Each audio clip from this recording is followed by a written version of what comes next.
본 광고는 심의 기준을 준수하였으며 유효기간은 심의일로부터 1년입니다. 안녕하세요.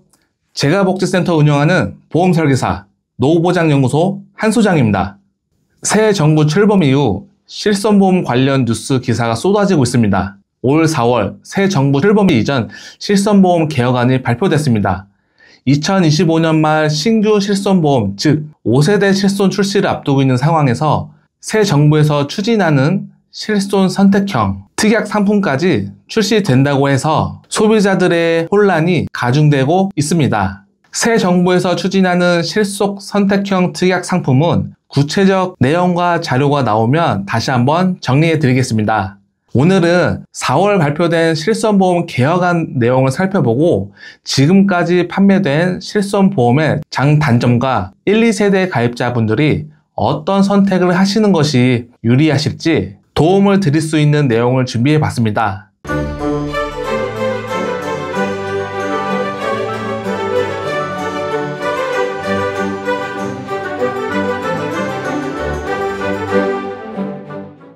(2024년 12월) 기준 65세 이상 인구 비중이 20%라고 합니다. 이 시기는 은퇴 후 소득이 줄어들거나 소득이 아예 없을 수도 있는데 계속 보험료가 오르는 1세대, 2세대 실손보험을 끝까지 유지하는 게 맞을까요?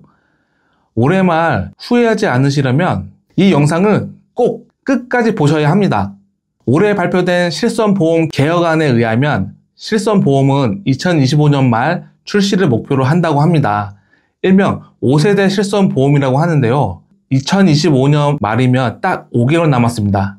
개혁안이 발표되면서 그동안 언제 지출하게 될지 모르는 병원비 걱정에 비싼 보험료를 내면서 버텨오셨던 1세대, 2세대 실손보험 가입자분들의 고민과 걱정이 굉장히 깊어졌습니다. 실손보험은 실제 치료 비용으로 사용한 금액에서 자기 부담금을 제외하고 보상을 해주는 보험으로서 국민의 사적 안전망 역할을 수행하고 있는 대표적인 보험입니다.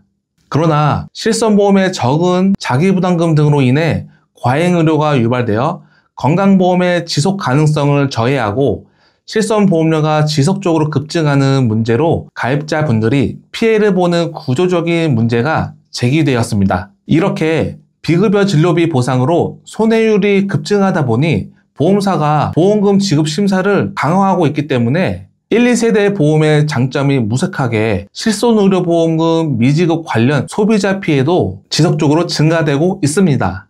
한국소비자원의 보험금 미지급 사유별 현황을 살펴보면 비급여 치료를 과잉 진료로 판단하여 미지급하는 사례가 30.6%, 약관 적용 다툼이 34.4%, 고지 의무 위반이 14.1%였습니다. 여기서 실손 가입자분들이 보험금을 지급받을 때 손해를 보지 않기 위한 꿀팁을 드리자면 독립손해사정사 선임권 제도를 활용해 보시기 바랍니다. 보험금 청구 후 보험사로부터 현장 심사 조사 안내를 전화나 문자를 통해 받았다면 3일 내 선임하여 통보하면 됩니다. 선임 비용은 보험사가 전액 부담하기에 소비자는 비용 부담이 전혀 없습니다. 보험금 청구 후 현장 조사 등의 이유로 보상이 지연되거나 여러 가지 이유로 보험금이 감액되거나 때로는 면책 해지 통보를 받았을 때 보상 체계를 모르는 일반 소비자는 억울한 일을 당할 수 있는데 손해사정사 선임 제도를 활용한다면 보험사와의 분쟁에서 소비자 권리를 안전하게 지키는데 도움을 받을 수가 있습니다. 이제부터 실손보험 개혁 방안 주요 내용을 살펴보겠습니다. 올해 초 정책토론회 발표에서는 1, 2세대 가입자도 법 개정을 통하여 약관 변경, 재가입 적용 방안을 발표하여 가입자 모두를 큰 충격에 빠뜨렸으나 최종 발표안에서는 이 부분은 제외되었습니다. 그럼 5세대 실손보험은 어떻게 바뀌는지 알아보겠습니다. 우선 급여는 입원과 통원으로 구분합니다. 급여 입원은 중증 질환인 경우가 많기 때문에 남용 우려가 크지 않아서 4세대와 동일하게 자기 부담률을 일괄 20%로 적용합니다. 통원의 경우 실손보험 자기 부담률과 건강보험 본인 부담률을 연동합니다. 그동안 제외되었던 임신 출산과 관련된 급여 의료비를 두텁게 보장한다고 합니다. 다음은 비급여입니다. 비급여는 중증 비급여와 비중증 비급여로 구분합니다. 중증 비급여는 현행을 유지하되 상급 종합병원과 종합병원 입원 시 연간 자기 부담금 한도를 신설하여 현행 4세대보다 중증에 대한 보장을 강화합니다. 현행 4세대 실손은 연간 자기 부담금 한도가 비급여는 없기 때문에 그런 부분도 좋아지는 점이라고 할 수 있겠습니다. 다음으로 이번 개혁안의 핵심이라고 할 수 있는 비중증 비급여를 말씀드리겠습니다. 이 중증 비급여는 의료체계 왜곡 및 보험료 상승의 주 원인으로 지목되는 만큼 보장 한도 및 범위 축소와 자기 부담금 상향이 불가피해 보입니다. 비중증 비급여는 4세대와 동일하게 할인, 할증 제도는 적용이 됩니다. 다만 중증 비급여는 충분한 보장을 위해서 할인, 할증 대상에 포함하지 않습니다. 비중증 비급여 보상 한도는 연간 1,000만원, 통원일당 20만원, 입원 회당 300만원 한도입니다. 자기 부담률은 입원 시 50%로 올라가고 외래는 50%와 5만원 중 큰 것을 공제합니다. 4세대와 마찬가지로 연간 자기 부담금 한도는 없습니다. 미용, 성형 등 신의료기술 일부 비급여는 보상하지 않습니다. 그럼 여기에서 실손보험 전환을 고려해야 할 분들은 누구일까요? 바로 약관 변경 재가입 조항이 없는 1세대와 초기 2세대 가입자 분들입니다. 2013년 4월부터 가입한 후기 2세대, 3세대, 4세대 가입자는 2026년 7월부터 2036년 6월까지 10년간 순차적으로 재가입이 기간이 되면 그 당시 판매되고 있는 세대의 실손으로 어차피 가입을 해야 합니다. 금융당국은 초기 가입자가 원하는 경우 가입자에게 보상하고 계약을 해지하는 재매입도 시행한다고 합니다.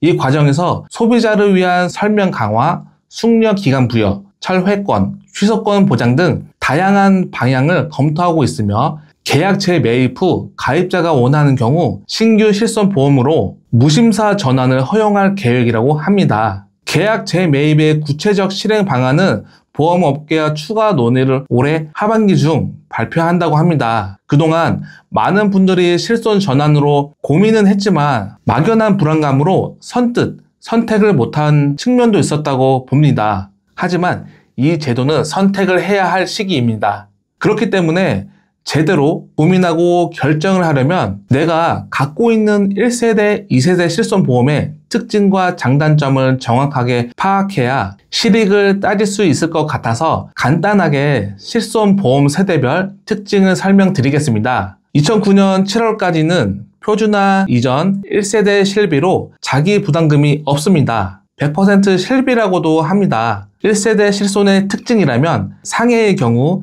입통원 의료비 또는 상해 의료비를 선택할 수 있었습니다. 상해 의료비는 상해로 인한 치과, 한방치료를 본인 부담금 없이 보상하고 자동차, 산재사고 의료비 총액의 50%를 보상합니다. 상해 의료비는 사고일로부터 181일만 보장합니다. 2009년 8월부터 실손보험 표준화가 되었습니다. 2세대 실손부터는 입원 시 10%의 본인 부담금이 생겼습니다. 본인 부담금이 생겼지만 본인 부담금은 연간 200만원 한도로 안전장치를 마련해 놨습니다.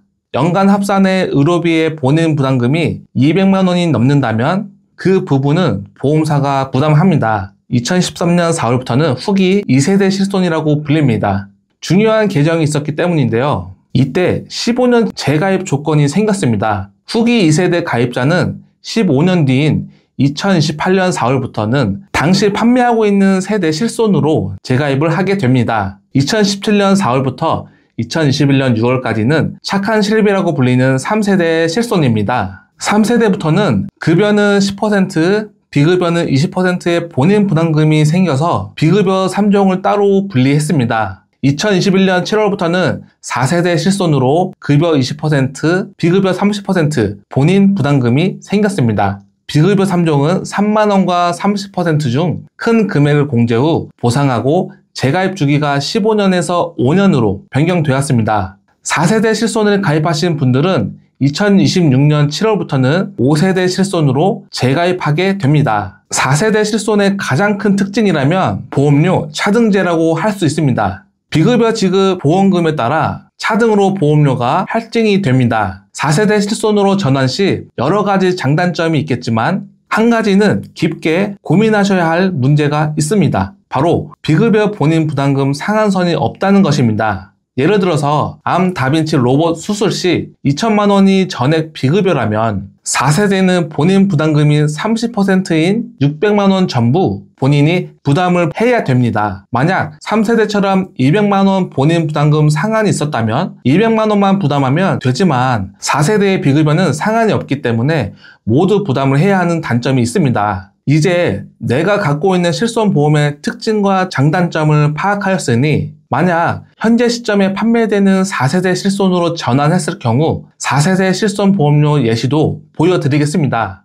각 연령대별로 비교했으니 현재 납입하고 있는 1세대와 2세대 실손보험료와 차액을 한번 확인해 보시기 바랍니다. 이해를 돕기 위해 2009년 1세대 실손 가입자를 예시로 들어보자면 현재 65세인 여성 고객님이 실손보험료만 25만 원을 납부하고 있고 4세대로 전환 시 보험료가 5만 원이라고 하면 실손 전환 후 20만 원의 차익이 발생합니다. 20만 원이면 1년에 240만 원입니다. 병원을 갈 일이 없다면 240만 원은 낭비되는 돈이고 병원 치료를 많이 받는다면 240만 원을 더 내더라도 기존 실손을 유지하는 게 좋겠습니다. 4세대 실손보험, 비급여 본인 부담금이 급여 20%, 비급여 30%인 점을 감안하면 240만 원을 자기 부담금으로 연간 지출하려면 내가 비급여의 의료비로 800만 원, 급여는 1200만 원을 써야 합니다. 만약 연간 비급여로 800만 원,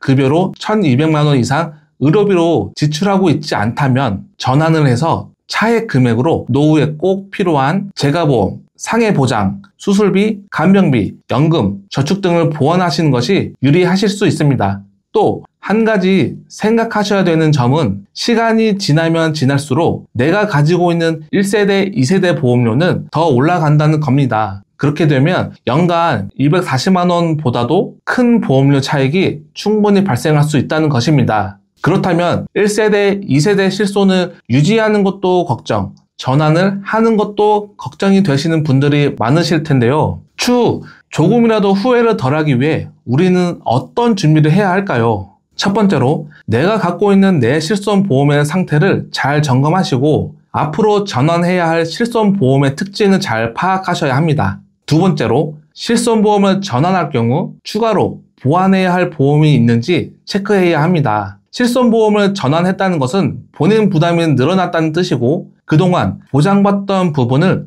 충분히 보장받지 못할 확률이 크기 때문에 그 부분을 대체할 수 있도록 준비를 해야 합니다. 여러 가지 보장이 있겠지만 3대 진단비가 잘 준비되어 있는지 체크해 보시고 고가의 비급여 수술 시 늘어난 본인 부담금을 대체할 수 있는 수술비 보험도 잘 준비되어 있는지 체크해 보셔야 합니다. 세 번째로 1세대, 2세대 실손 가입자분들이 지금까지 계속해서 부담스럽게 인상되는 실손을 유지했던 것은 건강보험에서 보장하지 않는 비급여를 보장하는 이유가 가장 클 것 같은데 실손보험 지급 심사가 날이 갈수록 강화되고 있기 때문에 내가 왜 높은 보험료를 내면서 기존 실비를 유지하고 있는지를 냉정하게 고민하고 따져봐야 합니다. 네 번째로 올해 말 신규 실손 출시 후 1세대와 초기 2세대 가입자들을 대상으로 계약 재매입을 시행한다고 하니 그때까지는 기다려보는 방법도 있습니다. 금융당국이나 보험사가 재매입 비용을 얼마를 제시할지는 모르겠지만 그 내용을 확인하시고 득실을 따져보는 것도 생각할 수 있겠습니다. 재매입 비용을 받고 내 실손을 판매할 것인지 재매입 비용을 포기하고 4세대 실손 5년 보장 기간을 선택할 것인지는 각자의 선택에 달려 있습니다. 또한 새로 출범한 정부에서 추진하고 있는 실손 선택형 특약 상품에 대한 정보도 잘 체크하셔야 하겠습니다.